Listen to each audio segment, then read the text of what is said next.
البيت. انا شخصيا ما اعرفش اللي احنا هنشوفه شكله ايه بالظبط، وهنذيعه زي ما صورناه بالظبط، فهنكتشفه مع بعض لو احنا جاهزين.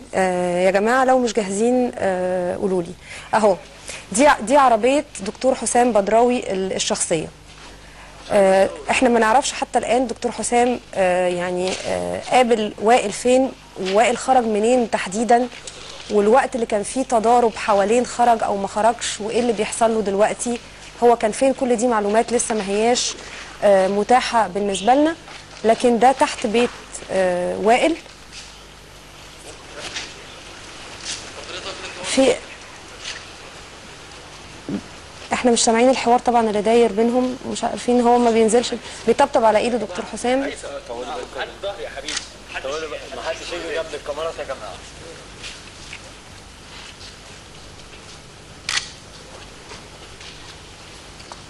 على ما يبدو ان في عدد كبير من الكاميرات مستنياه.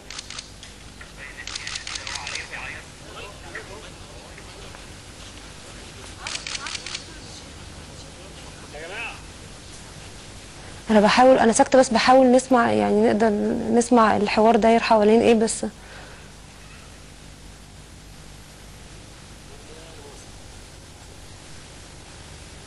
بس يعني واضح انه وائل شايل في قلبه كتير، والحاله النفسيه السيئه اللي تفاقمت بمجرد دخوله البيت يعني واضحه حتى في البادي لانجوج، في طريقه كلامه واستخدام ايديه. انا يعني وشه هيبان دلوقتي حالا بالتاكيد.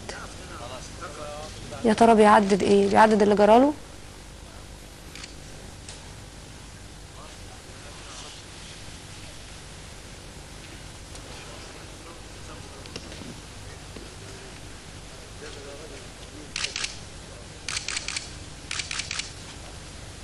دكتور حسام على ما يبدو مش راضي اطلاقا عن اللي بيحكيه.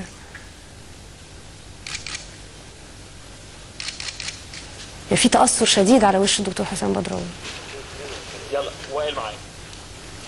يلا هنا مش معايا، يطلع لسه قاعد مع حسام بدراوي. هو هيطلع يلا بقى يلا معايا. يلا باشا. دي أول زغروطة لوائل. دول أهل الحي وجيرانه بالتأكيد. بس هو طلع يجري جري، يعني حتى ما وقفش يسلم على حد من اللي كانوا مستنيينه بفارغ الصبر. هو لابس ايه ده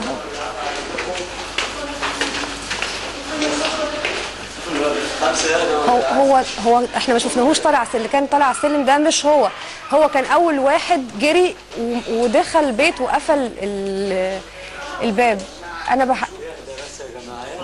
ده البواب. انا يا جماعه في حد يعني من اللي كانوا موجودين من فريق بلدنا بالمصري موجود بيحكي لي يعني لحظه بلحظه ايه اللي بيحصل عشان نقدر نفهم ايه اللي ده بواب العماره.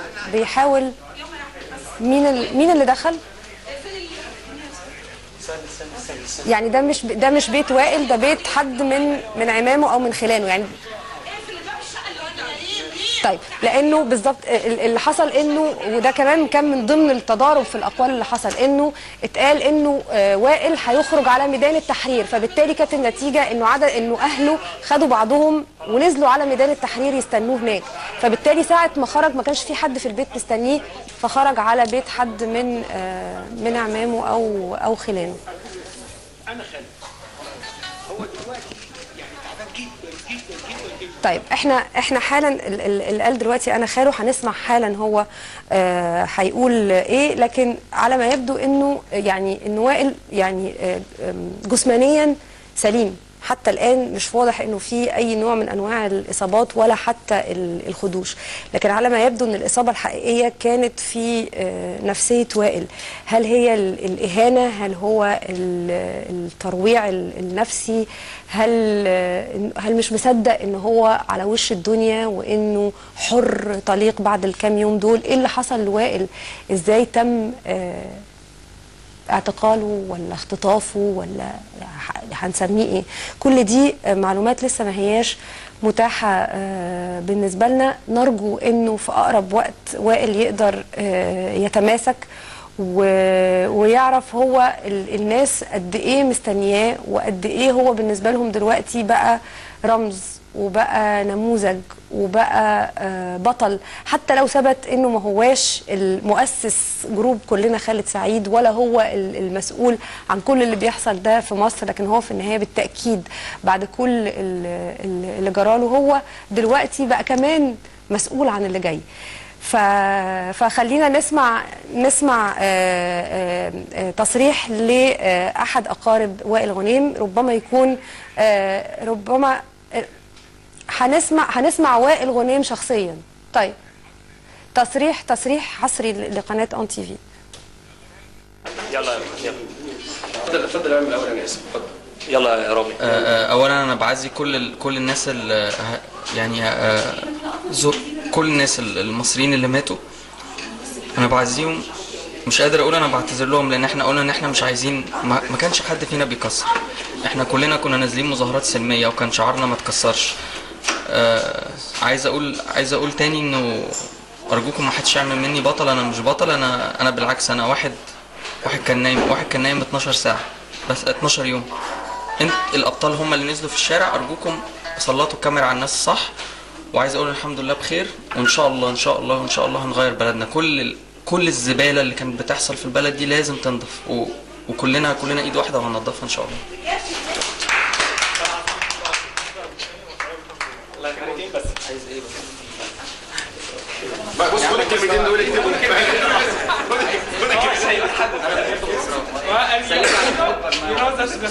احنا عارف ان احنا اول ناس بنتكلم. عايز انا ممكن اكون معاك. لا بكره اتكلم. عايز ماسك المواعيد. خلي البرماوي ينسق معايا، هو معاه رقم تليفون. يا اي نو، وانا معايا رقم تليفون. لا انا عايز، انا مش هيرحمني. والله انا كده الساعه كام؟ اني تايم. والله ما اعرفش انا ما اعرفش دلوقتي. خلاص انا في انتظارك هنا بكره، نايم هنا بكره على فكره. خرج يا عمرو. اقفل السراير تحت يا عمرو. اقفل السراير تحت.